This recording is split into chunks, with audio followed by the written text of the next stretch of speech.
Hello everyone, आज के इस वीडियो में हम पढ़ेंगे MCS 012 computer organisation and assembly language programming block 1 introduction to digital circuit unit 3 principle of logic circuit 1। इससे पहले की वीडियो में हमने यहाँ तक पढ़ लिया है, लॉजिक गेट पढ़ा था, लॉजिक सर्किट पढ़ा था। फिर आज हम पढ़ेंगे कि कॉम्बिनेशनल सर्किट क्या होते हैं। ठीक है, ये सब कुछ आज हम देखेंगे आज की वीडियो में। ये हम अपनी लास्ट वीडियो में कवर अप कर चुके हैं। यहाँ से शुरू होता है हमारा कॉम्बिनेशनल सर्किट। कॉम्बिनेशनल सर्किट क्या होता है? Combinational circuits are interconnected circuit. ठीक है, ये क्या होते हैं? इंटरकनेक्टेड सर्किट होते हैं ऑफ गेट्स के। ठीक है, according to a certain rule, किसी न किसी रूल के ऊपर बेस होते हैं।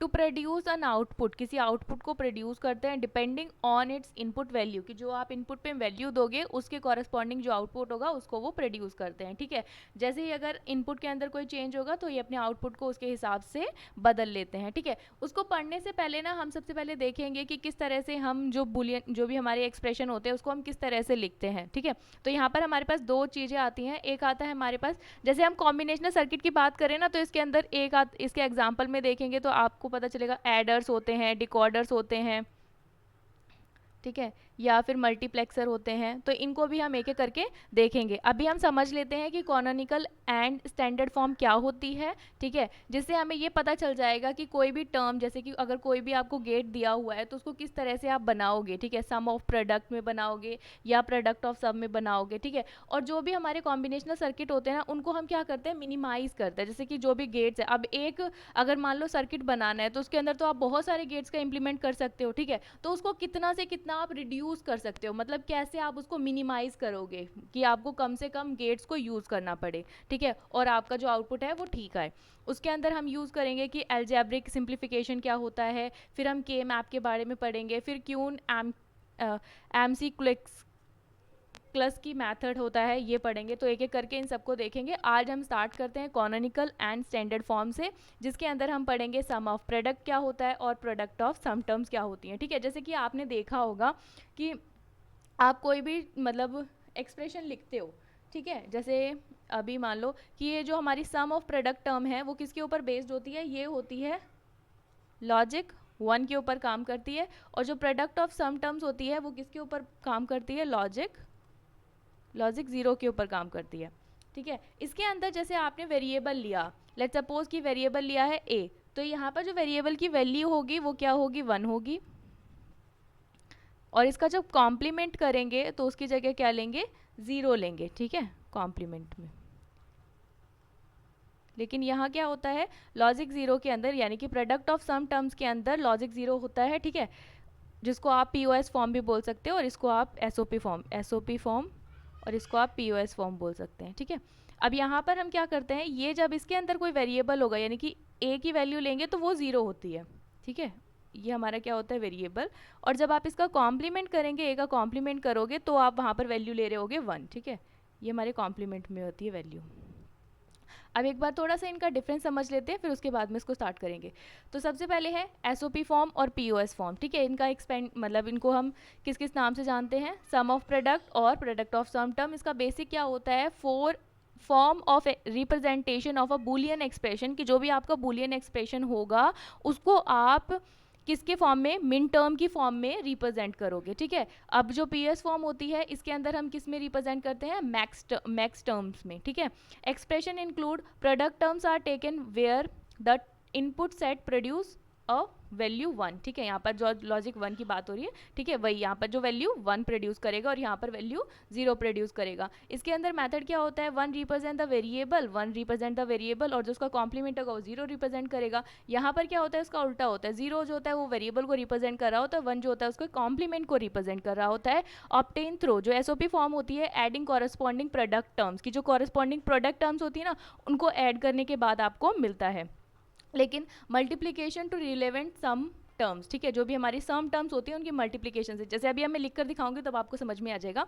ऑर्डर ऑफ इम्प्लीमेंटेशन, कि यहाँ पर क्या होता है? Or gate is employed after the and gate. ठीक है, यहाँ पर क्या होता है? पीएस फॉर्म में and gate is use after the or gate के बाद में हम एंड गेट का यूज़ करते हैं, ठीक है। एक एक करके इसको समझते हैं। सबसे पहले यहाँ पर देखो मिन टर्म्स के बारे में मैंने बताया हुआ है, उससे पहले थोड़ा सा हम यहाँ पर समझ लेते हैं कि एसओपी फॉर्म होती क्या है। जैसे आपके पास है एसओपी फॉर्म, ठीक है, इसको कैसे लिखते हैं, क्या तरीका होता है, ये देख लेते हैं। इसको अभी देखा हमने, क्या बोलते हैं, सम ऑफ प्रोडक्ट टर्म्स।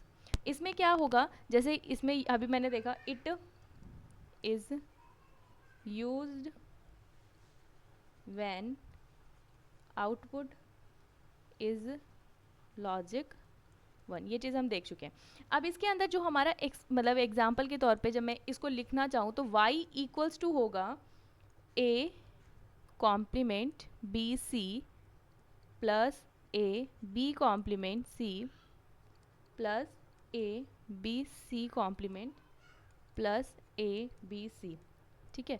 अब इसके अंदर देखो, जब मैंने इस एक्सप्रेशन को लिखा, ठीक है, इसमें जब मैंने y की वैल्यू को लिखा तो मैंने यहाँ पर देखो आपको वेरिएबल, जब हम वेरिएबल ले रहे हैं वो वेरिएबल कौन कौन से लिए गए हैं, a b c, और हर एक किसी के अंदर देखो ये जो पर्टिकुलर एक चीज़ है इसको हम क्या बोलेंगे, टर्म बोलेंगे, ठीक है। टर्म, हर टर्म क्या है, हर टर्म जो है वो तीनों को फुलफिल कर रही है, मतलब उसमें ए भी है, चाहे ए आ रहा हो चाहे उसका कॉम्प्लीमेंट आ रहा हो, लेकिन ए तो इन्वॉल्व है ना, ठीक है, बी भी है और सी भी है। इसी तरह से हर एक टर्म्स के अंदर जो है वो सब क्या है, पूरी है आपस में, मतलब जितने वेरिएबल आप यूज कर रहे हो तीनों के तीनों उसके अंदर अवेलेबल हैं, ठीक है। तो इनको हम क्या बोलते हैं, कॉनोनिकल एसओपी फॉर्म, कि मतलब आप जितनी बार भी इसको लिख रहे होगे ना उसके अंदर जितने भी वेरिएबल्स अवेलेबल हैं, जितने भी वेरिएबल्स आप यूज़ करें वो सारे के सारे इसमें इंप्लीमेंट आप करेंगे, ठीक है। तो इसको हम क्या करेंगे, कॉनोनिकल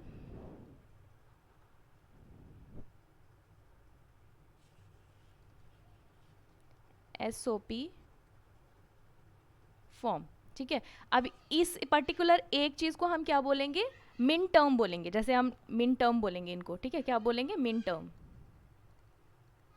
मिन टर्म ये अपने आप में एक मिन टर्म है, ये अपने आप में एक मिन टर्म है, ये अपने आप में एक मिन टर्म है, ठीक है। इस तरह से हम इसको बोलेंगे। अब एक यहाँ पर जो भी है ना ये मिन टर्म्स, ईच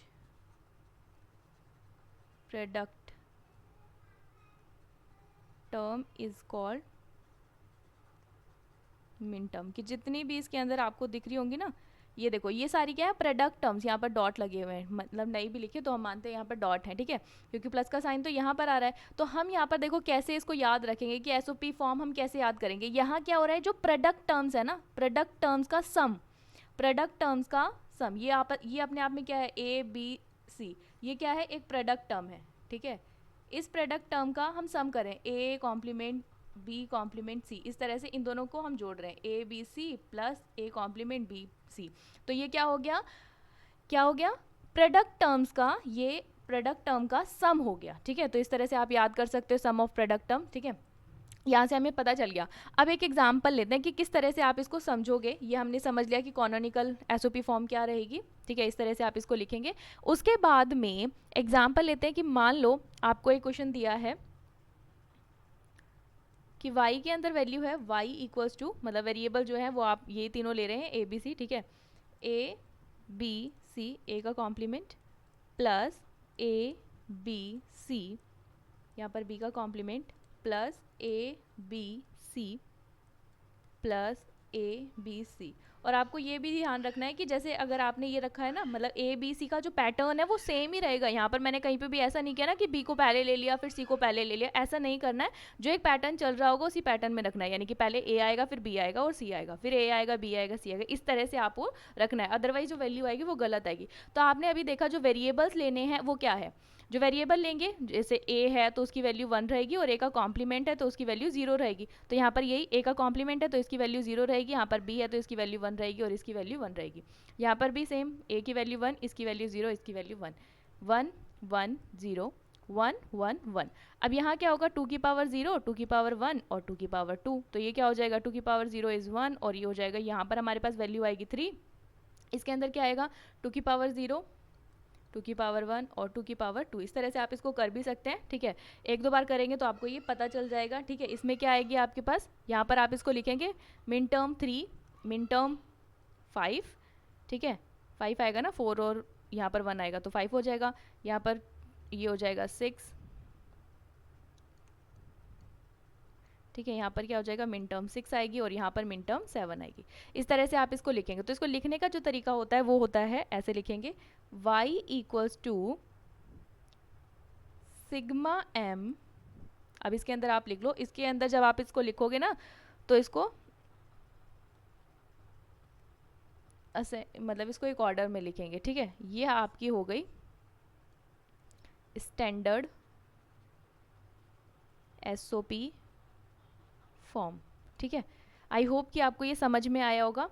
अब इसके बाद में हम इस टेबल को ध्यान से देखते हैं। जैसे यहाँ पर मैंने इनपुट लिया है, यहाँ पर मैंने आउटपुट लिया है, यहाँ पर मैंने इसकी मिन टर्म्स को लिखा है। तो हमें पता है कि 3 इनपुट है हमारे पास, 3 इनपुट के रिस्पेक्ट में, यानी कि 3 इनपुट है तो उसके रिस्पेक्ट में हमारे पास 8 कॉम्बिनेशन बनेंगे। वो सारे हमने बनाए, तो ये बनाने आपको आते ही हैं। ठीक है, इस तरह से हमने इसको बना लिया, 4 टाइम्स 0 फिर 1, फिर इस तरह से इसको लिख लिया और ऐसे इसको लिख लिया। अब यहाँ पर क्या आएगा, मतलब 2 बार 0 फिर 1, मतलब इस तरह से हमने इनके जो भी कॉम्बिनेशन बनेंगे वो हमने बना लिए। ठीक है, कॉम्बिनेशंस बना लिए। उसके बाद में यहाँ पर देखो, इन तीनों का जो आउटपुट आएगा वो क्या आएगा, 0। इन तीनों का जो आउटपुट आएगा वो क्या आएगा, 1। इसका जो आउटपुट आएगा वो क्या आएगा, 1। इसका जो आउटपुट आएगा वो क्या आएगा, 0। इसका जो आउटपुट आएगा वो आएगा 1। इसका जो आउटपुट आएगा वो आएगा आपका 1। ठीक है, इसका जो आउटपुट आएगा वो आएगा 1। अच्छा, इसका आएगा 0, इसका 1 और इसका आउटपुट आएगा 1। ठीक है, तो अब इसको हम कैसे लिखेंगे, मिन टर्म्स के फॉर्म में इसको कैसे लिखेंगे। तो यहाँ पर क्या है, हमारे पास 0 है। ठीक है, यहाँ पर 0 है, तो ये क्या हो जाएगा हमारा A कॉम्प्लीमेंट, ये क्या है B कॉम्प्लीमेंट और ये C। ठीक है, इसको आप इस तरह से लिखेंगे।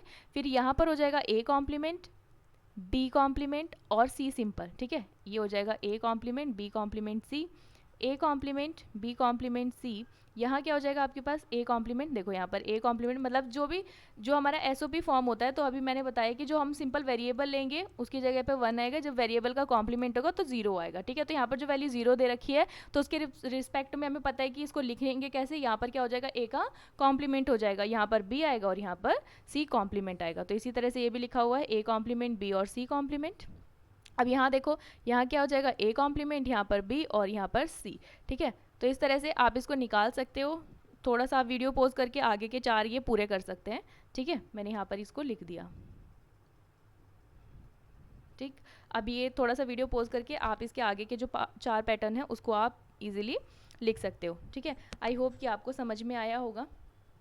अब इसके आगे चलते हैं हम, दैट इज़ हमारे पास POS फॉर्म। चाहे तो आप इसका एक क्वेश्चन भी कर सकते हैं। ठीक है, इसका एक क्वेश्चन कर लेते हैं हम यहाँ पर। मिन टर्म मिनिमाइज, आपको क्या करना है, मिनिमाइज SOP फॉर्म को मिनिमाइज करना है। ठीक है, जिसके अंदर आपको वैल्यू दी है f of A and B equals to sigma of M, यानी कि मिन टर्म्स की वैल्यू 0, 2 और 3 दी है। ये हमारे पास क्या है, स्टैंडर्ड SOP फॉर्म दे रखा है। ठीक है, अब इसको आप कैसे लिखेंगे, इसको कॉनोनिकल फॉर्म कैसे बनाओगे। F, हमें पता है F के अंदर A और B ही है, इक्वल्स टू क्या हो जाएगा, A complement, B complement plus A B complement plus A और B। ठीक है, इस तरह से आप इसको लिखेंगे। ठीक है, क्योंकि यहाँ पर ये देखो 3 एक्सप्रेशन है ना, तो 2 और 1 3 हो जाएंगे। मतलब इसको लिखने का तरीका बता रही हूँ, दोनों के पास 0 है तो मतलब ये 0 0 हो जाएगा, तो 0 हो गया। यहाँ पर 2 आना चाहिए तो ये 0 होता है और ये हमारे पास 2 की पावर 1 होता है। 2 की पावर 1 इज 2 होता है, तो यहाँ पर वैल्यू आ गई, ये 2 हो जाएगा और ये 1 हो जाएगा, तो 3 इस तरह से आ गया। अब इसको हम कैसे लिखेंगे, अब यहाँ पर आप देख सकते हैं कि इसके अंदर से हम मतलब क्या चीज़ कॉमन ले सकते हैं। ठीक है, तो यहाँ से आप कॉमन ले सकते हो B कॉम्प्लीमेंट, यहाँ पर आपके पास आएगा A कॉम्प्लीमेंट और यहाँ से आपके पास सिंपल 1 बचेगा। उसके बाद यहाँ पर आएगा A कॉम्प्लीमेंट, मतलब इसके अंदर आप क्या कर सकते हो कि जो टर्म AB है उसको आप 2 बार लिख सकते हो। ठीक है, यहाँ पर आपके पास आ जाएगा A और यहाँ आ जाएगा B और प्लस B का कॉम्प्लीमेंट। ठीक है, ये वैल्यू हमारी 1 होती है, B प्लस, जब मैंने बूलियन अलजेब्रा पढ़ाया था तब आपने देखा होगा, तो यहाँ पर ये वैल्यू 1 होती है और ये भी 1 हो जाएगी। तो इसकी जो हमारे पास मिनिमम SOP फॉर्म आएगी वो क्या हो जाएगी, F A प्लस B, मैं यहाँ लिख देती हूँ F A B। तो यहाँ पर क्या बचा आपके पास, A बचा, ठीक है, और क्या बचा, प्लस में B का कॉम्प्लीमेंट। ठीक है, तो ये आपका आंसर आ गया, जिसको आप क्या बोलोगे, मिनिमम या फिर मिनिमल एसओपी फॉर्म। ठीक है, आई होप कि आपको ये समझ में आया होगा, क्लियर हुआ होगा। अब हम पीओएस फॉर्म की तरफ चलते हैं।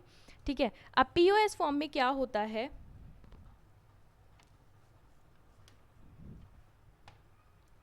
पीओएस यानी कि आप उसको क्या बोलते हैं, प्रोडक्ट ऑफ सम। अब ये क्या है, लॉजिक ज़ीरो के ऊपर काम करता है। ठीक है, it is used for logic zero. ठीक है, अब इसके अंदर जब आप फॉर्म लिखेंगे तो ये क्या होगा, y equals to a complement plus b plus c। यहाँ पर देखो क्या है, सम टर्म्स का प्रोडक्ट। यहाँ पर ये सम्स क्या है, ये हमारी सम टर्म्स हैं, इनका हम क्या करें, प्रोडक्ट करें दूसरी टर्म्स के साथ में। a कॉम्प्लीमेंट या फिर आप a b complement plus c लिख सकते हैं, या फिर a plus b plus c लिख सकते हैं, और a complement plus b complement plus c, इस तरह से लिख दिया मैंने। ठीक है, अभी हमें पता है कि ये जो पर्टिकुलर एक टर्म, जैसे उसके अंदर मिन टर्म बोलते थे ना एसओपी में, इसको हम क्या बोलते हैं, मैक्स टर्म। इसको क्या बोलते हैं, पर्टिकुलर एक टर्म को max term, max term, max term. ठीक है, इस तरह से इसको मैक्स टर्म बोलते हैं। अब यहाँ पर जो भी each max term contain all variable then it call the canonical SOP मतलब POS फॉर्म। कि यहाँ पर देखो हर एक टर्म के अंदर, जैसे अगर हम मतलब वेरिएबल 3 वेरिएबल यूज़ करें ABC, तो हर एक के अंदर देखो पूरे के पूरे सारी वैल्यूज़ आई हुई है ना, सारे ABC इंक्लूडेड है। तो आप इसको बोल सकते हो कि each max term contain all variables then it called canonical POS form. अब इसके अंदर भी एक क्वेश्चन ले लेते हैं, जैसे कि अगर आप इसको लिखेंगे तो यहाँ पर क्या हो जाएगा, इसी को मैं कर देती हूँ यहाँ पर solve, a complement plus b plus c। अभी हमने पढ़ा था कि जो इसके अंदर हम लिखते हैं तो ये जो कॉम्प्लीमेंट होता है वो किसको, 1 को रिप्रेजेंट कर रहा होता है, बाकी के ये 0 को रिप्रेजेंट कर रहे होते हैं, है ना। तो ये क्या हो जाएगा, 2 की पावर 0, 2 की पावर 1 और 2 की पावर 2 इज़ 4। तो ये क्या हो जाएगा हमारे पास, मैक्स टर्म मैक्स 4। तो इसको m कैपिटल M लिखते हैं, उसके अंदर हम स्मॉल m लिखते हैं। ठीक है, ये टर्म हो जाएगी, फिर उसके बाद a plus B complement plus c। तो ये क्या हो जाएगा हमारे पास, ये 1 होगा और ये दोनों 0 0 हो जाएंगे। ठीक है, तो ये 2 की पावर 0, 2 की पावर 1 और 2 की पावर 2। तो ये क्या हो जाएगा हमारे पास m2। फिर उसके बाद हमारे पास हो जाएगा a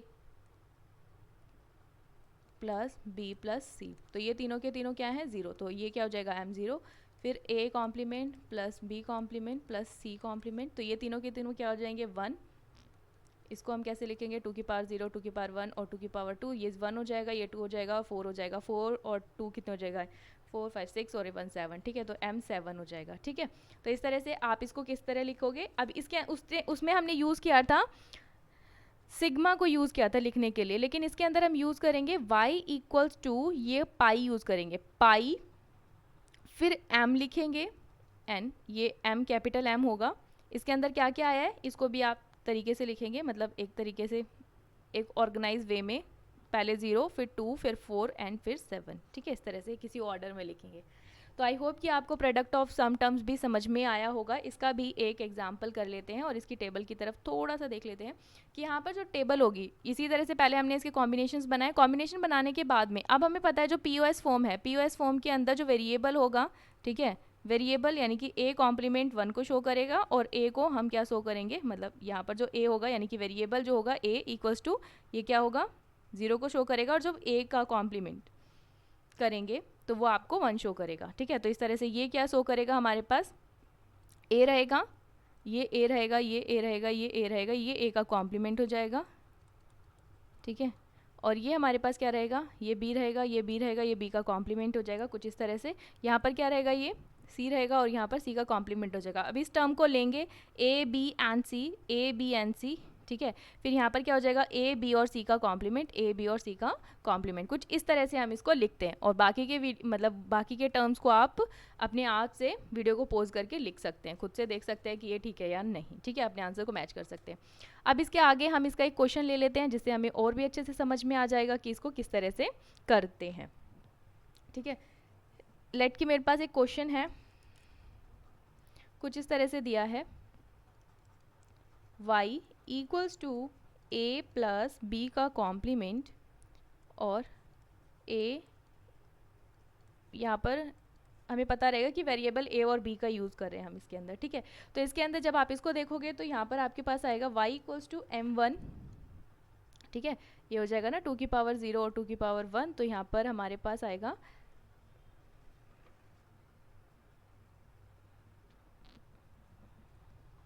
ये हो जाएगा हमारे पास 2 की पावर 0, अच्छा हाँ, तो ये हमारा 1 को रिप्रेजेंट करेगा और ये 0 को रिप्रेजेंट करेगा, तो इसकी वजह से ये m1 हो जाएगा और ये दोनों ही 1 को रिप्रेजेंट करेंगे, इसीलिए यहाँ पर क्या आ जाएगा 3 आ जाएगा, तो एक m1 हो जाएगा और एक m3 हो जाएगा, ठीक है। इसको लिखने का जो तरीका है y equals to pi m, अब इसमें क्या क्या आया, 1 आया और 3 आया, इसको हम क्या बोलेंगे, इस पर्टिकुलर चीज़ को स्टैंडर्ड POS फॉर्म, ठीक। अब इसके अंदर मैं इसको ऐसे लिखूंगी कि y equals to A B का कॉम्प्लीमेंट प्लस ए कॉम्प्लीमेंट और बी कॉम्प्लीमेंट, कुछ इस तरह से अगर आपको दिया है तो आप इसमें से क्या करोगे, बी कॉम्प्लीमेंट मैंने बाहर ले लिया, ए इधर बचा और ए कॉम्प्लीमेंट यहाँ पर बचा, इसको मिनिमम मतलब मिनिमम करें, वो हम सीखेंगे भी। तो यहाँ पर 1 आ जाएगा, यहाँ पर क्या आ जाएगा आपके पास बी कॉम्प्लीमेंट, तो इसको आप क्या बोलेंगे, मिनिमल POS फॉर्म, ठीक है। आई होप कि आपको ये समझ में आया होगा। उसके बाद में एक और एग्जांपल ले लेते हैं जिससे आपको और भी क्लियर हो जाएगा। यहाँ पर क्या है, f में वेरिएबल दिए हैं a और b, ठीक है, और यहाँ पर आपको वैल्यू दी है सिग्मा m3। अब इसके अंदर आपको करना है फाइंड स्टैंडर्ड POS फॉर्म, तो यहाँ पर अभी हमें पता है ये क्या है, मिन टर्म की वैल्यू दी है, ठीक है। तो हमें पता है कि मिन टर्म है, तो इसका सोल्यूशन किस तरह से लिखोगे, FAB equals to sigma m3 दिया है, जिसके बाद मतलब इसके अलावा जो वैल्यू बच गई, मतलब POS के अंदर जो वैल्यू बच गई ना, उसके बाद में वो सब क्या हो जाएगा हमारे पास में,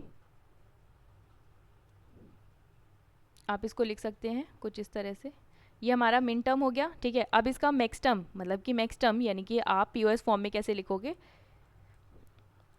ये कैपिटल M है, 0 1 और 2, इसके कॉम्बिनेशन में करोगे तो क्या आएगा, 0 1 2 3, यही आएंगी वैल्यूज़, तो 3 हमने इसके अंदर यूज़ कर लिया, तो बाकी जो बच गए 0 1 और 2 वो आप इसके अंदर लिख सकते हो, ठीक है। तो इस तरह से हम इसको सॉल्व करते हैं। तो आई होप कि आपको ये समझ में आया होगा, और वीडियो अच्छा लगा होगा तो वीडियो को लाइक करें, शेयर करें, कमेंट करें। अगर आपको कोई भी सजेशन या फिर आपकी कोई भी क्वेरी है, चैनल को सब्सक्राइब करें ताकि और भी इन्फॉर्मेटिव वीडियोज़ आपको मिल सके। Thank you for watching.